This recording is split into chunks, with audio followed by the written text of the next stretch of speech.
Assalamualaikum warahmatullahi wabarakatuh. Perkenalkan, nama saya Soebul Wafa, NBI 1461900217. Dalam mata kuliah Etika Teknologi Informasi, saya akan menjelaskan tentang pendapat saya dalam hal privasi dalam media sosial. Privasi adalah hasrat manusia untuk membangun komunikasi melalui media digital dengan cara yang personal dan privat akan selalu ada.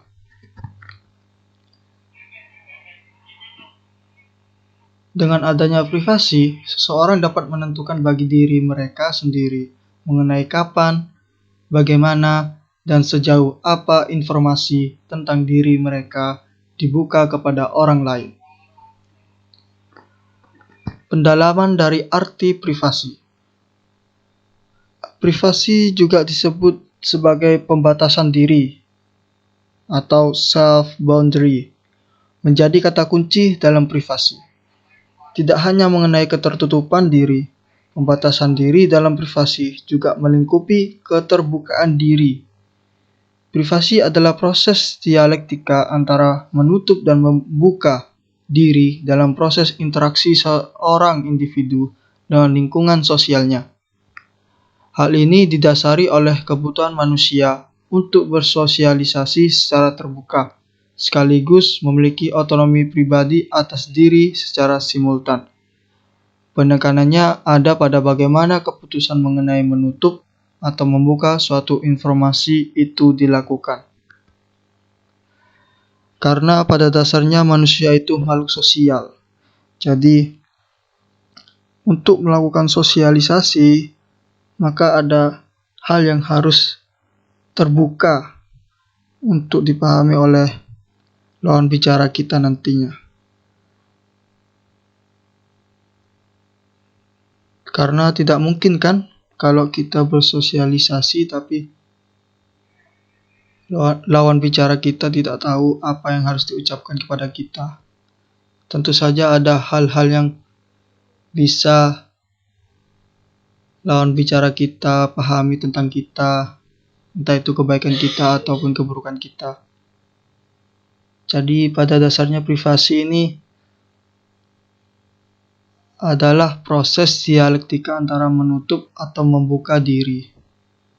Jadi, kapan harus kita menutupnya atau tidak boleh ada yang tahu dan kapan harus membukanya, yaitu semua orang harus tahu bahwa saya ini begini loh.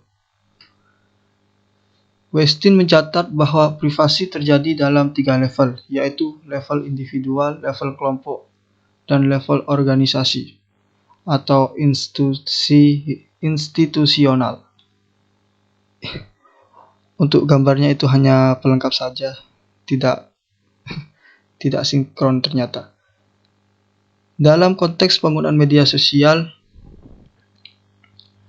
privasi terjadi pada level individual hingga level kelompok. Jadi untuk level organisasi atau institusional itu belum ada di media sosial, di mana para pengguna melibatkan setidaknya orang-orang yang dianggap aman untuk berbagi informasi privat melalui kanal media sosial. Seperti yang tadi saya sebutkan tentang membuka atau menutup diri. Jadi ada hal-hal yang harus kita sampaikan, harus kita buka kepada orang-orang. Media sosial memberikan keleluasaan bagi para penggunanya untuk menghadirkan apa yang mereka kehendaki melalui akun mereka di dunia maya kepada publik. Ya, itu kelebihannya. Tapi di sisi lain, mereka tidak memiliki kendali atas konten yang sudah terunggah ke dunia maya meskipun media sosial menawarkan kendali tersebut. Misalnya kendali tersebut adalah dengan memasang fitur akun privat. Yang terjadi justru sebaliknya. Karena seberapapun pengguna membatasi lingkaran mereka, meskipun mereka mengaktifkan atau memasang fitur akun privat, tapi lingkaran tersebut masih terhubung dengan lingkaran lain, dan begitu seterusnya. Ya, mungkin saja dalam hal tag atau menandai postingan-postingan, kan pasti ada teman terdekat kita yang harus kita tandai dalam postingan tersebut. Jadi, mungkin dalam akun kita tidak bisa dilihat oleh orang lain, tapi orang lain tersebut bisa melihatnya dari teman dekat saya tadi, teman dekat yang saya tandai tadi. Jadi seperti itu mungkin. Dan mungkin juga dalam hal searchingan, pencarian posting. Pencarian tersebut kan global, jadi jika kata kuncinya benar-benar tepat ke postingan kita, maka postingan tersebut akan terpampang, akan muncul. Tidak mungkin tersembunyi karena akun privat. Begitu.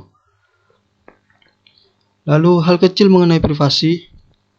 Privasi dalam konteks luring, masyarakat Indonesia jauh berbeda dari Barat.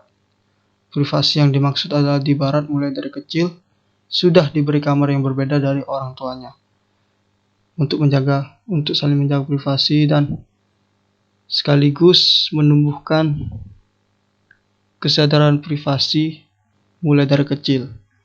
Itu dari Barat. Sedangkan untuk Indonesia tidak. Sehingga kesadaran akan hal-hal privasi sangatlah sedikit, apalagi dalam konteks daring.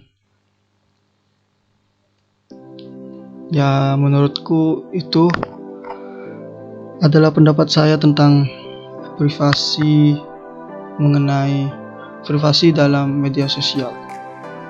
Jika ada salah kata, mohon dimaafkan. Dan terima kasih atas perhatiannya. Wassalamualaikum warahmatullahi wabarakatuh.